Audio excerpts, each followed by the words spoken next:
ناظرین، ایران میں اسکول پر فضائی حملہ، مناب میں ہلاک طلباء کی تعداد 160 سے زائد۔ ایران نے قبروں کی تصویر جاری کی۔ ایران کے جنوبی شہر مناب میں ایک گرلز پرائمری اسکول پر اسرائیلی وحشیانہ کارروائی میں ہلاک طلباء کی تعداد 160 تک پہنچ گئی۔ وزیر خارجہ عباس عراقچی نے تصویر شیئر کرتے ہوئے انسانیت کی حفاظت کا دعویٰ کرنے والوں سے جواب طلب کیا ہے۔ میں ہوں عرفان رینا اور آپ دیکھ رہے ہیں نیوز 18 کا ڈیجیٹل پلیٹ فارم۔ ناظرین، ایران کی جنوبی شہر مناب میں ایک گرلز پرائمری اسکول پر فضائی حملے کے بعد صورتحال انتہائی کشیدہ ہو گئی۔ ایرانی حکام کے مطابق اس حملے میں کم از کم 153 سے زائد افراد، جن میں بڑی تعداد کم سن طلبات کی ہے، ہلاک ہوئے، جبکہ سینکڑوں زخمی ہیں۔ بعض سرکاری بیانات میں ہلاکتوں کی تعداد 160 سے بھی زائد بتائی جا رہی ہے۔ ایران کے وزیر خارجہ عباس عراقچی نے social media platform X پر ایک تصویر شیئر کی، جس میں متاثرین کی تدفین کے لیے قبریں کھودی جا رہی تھیں۔ انہوں نے اپنے بیان میں کہا کہ یہ جو 160 سے زائد معصوم بچوں کی جو قبریں ہیں، جو ایک پرائمری اسکول پر امریکی اسرائیلی بمباری میں جہاں بخت ہوئیں، یہ انہوں نے تصویر شیئر کی۔ ان کے جسم ٹکڑے ٹکڑے کر دیے گئے۔ یہی وہ ریسکیو ہے جس کا دعویٰ مسٹر ٹرمپ نے کیا تھا۔ ایرانی حکام نے اس حملے اور براہ راست الزام امریکہ اور اسرائیل پر عائد کیے ہیں۔ دوسری جانب امریکی فوج کے یونائٹڈ اسٹیٹس سینٹرل کمانڈ نے کہا ہے کہ وہ ان اطلاعات کا جائزہ لے رہا ہے، جبکہ اسرائیل ڈیفنس فورسز نے بیان دیا ہے کہ ایسے اس علاقے میں کسی کارروائی کا علم نہیں ہے۔ یہ اسکول مناب شہر میں واقع تھا، جو ماضی میں اسلامی انقلابی گارڈ کور کے ایک اڈے کے قریب ہونے کی وجہ سے ہدف بن چکا ہے۔ بعض تجزیہ کاروں کے مطابق اگر کسی شہری عمارت کے قریب فوجی تنصیبات موجود ہوں تو اس سے خطرہ بڑھ جاتا ہے، تاہم شہری تنصیبات پر براہ راست حملہ بین الاقوامی قانون کے تحت ممنوع ہے۔ ایرانی ہلال احمر کے مطابق ہفتے کے روز سے جاری فضائی حملوں میں ملک بھر میں کم از کم 201 افراد اور 747 زخمی ہو چکے ہیں۔ ایران کے صدر مسعود پزشکیان نے اس واقعے کو وحشیانہ اقدام قرار دیا ہے۔ اقوام متحدہ کے ذیلی جو ادارے ہیں، یونیسکو نے سوشل میڈیا بیان میں تعلیمی اداروں پر حملوں پر شدید تشویش کا اظہار کیا ہے۔ بیان میں کہا گیا ہے کہ جو تعلیمی مقامات بین الاقوامی انسانی قانون کے تحت محفوظ ہوتے ہیں اور طلباء و جو بھی استاد ہوتے ہیں ان کو خصوصی تحفظ حاصل ہے۔ اقوام متحدہ کے سیکریٹری جنرل انٹونیو گوٹریس سمیت دیگر اعلیٰ حکام نے بھی فوجی حملوں اور ایران کی جانب سے جوابی کارروائیوں کی مذمت کی ہے، جو مشرق وسطیٰ کے دیگر ممالک کو بھی متاثر کر رہی ہے۔ بین الاقوامی انسانی قانون کے تحت کسی بھی مسلح تنازع میں فریقین 3 بنیادی اصولوں کی پابند ہوتے ہیں۔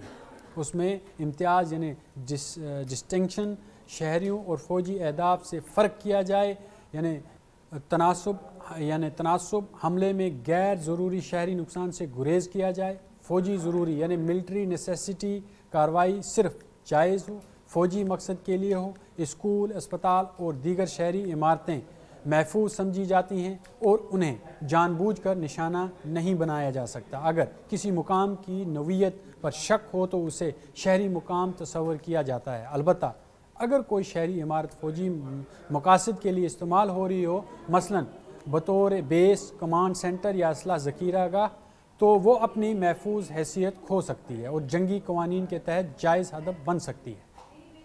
اب یہ جس طرح سے حملہ کیا ہے اسرائیل نے ایک اسکول پر، اور اس میں 160 سے زائد جو طلباء کی ہے ان کی جو ہے موت ہو گئی ہے، جس پر عباس عراقچی نے بھی ایک ٹویٹ کیا ہے، انہوں نے ایکس پلیٹ فارم پہ شیئر کیا ہے، جہاں پر ان کی 160 طلباء کی جو ہے وہ ایک فوٹو جن میں قبریں دکھائی گئی ہیں۔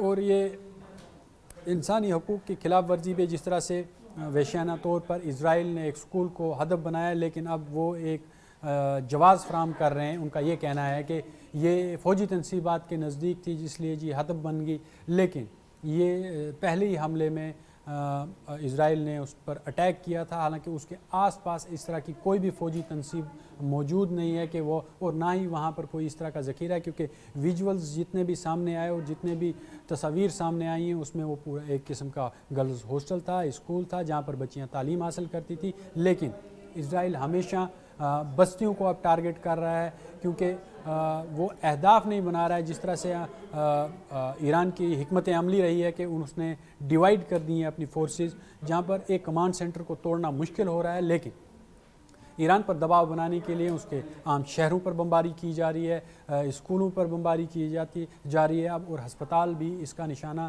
بن سکتے ہیں.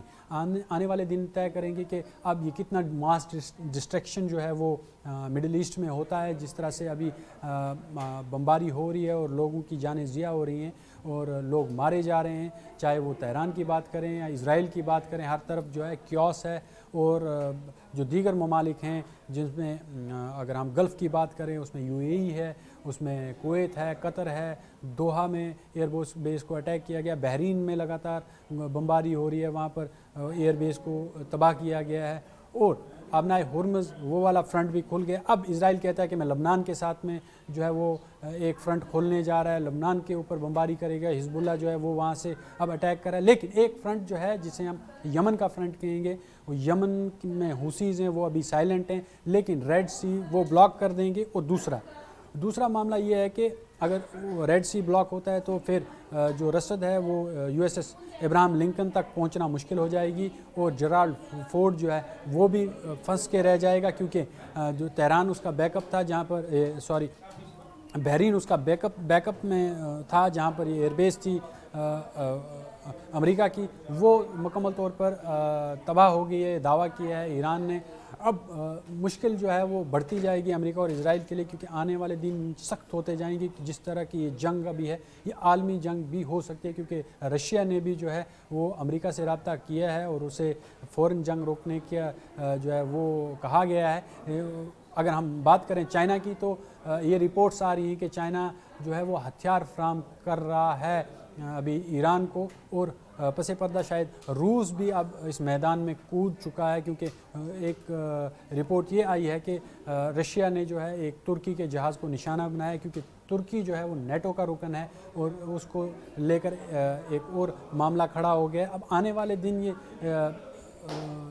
صاف ہو جائیں گے، منظرنامہ صاف ہو جائے گا کہ آنے والے دن یہ تیسری عالمی جنگ میں کنورٹ ہوتے ہیں یا پھر یہ جنگ مذاکرات کے میز پر آ سکتی ہے. لیکن ابھی حالات جو ہیں وہ ایسے دکھ نہیں رہے، حالات جو ہے وہ بد سے بدتر ہوتے جا رہے ہیں.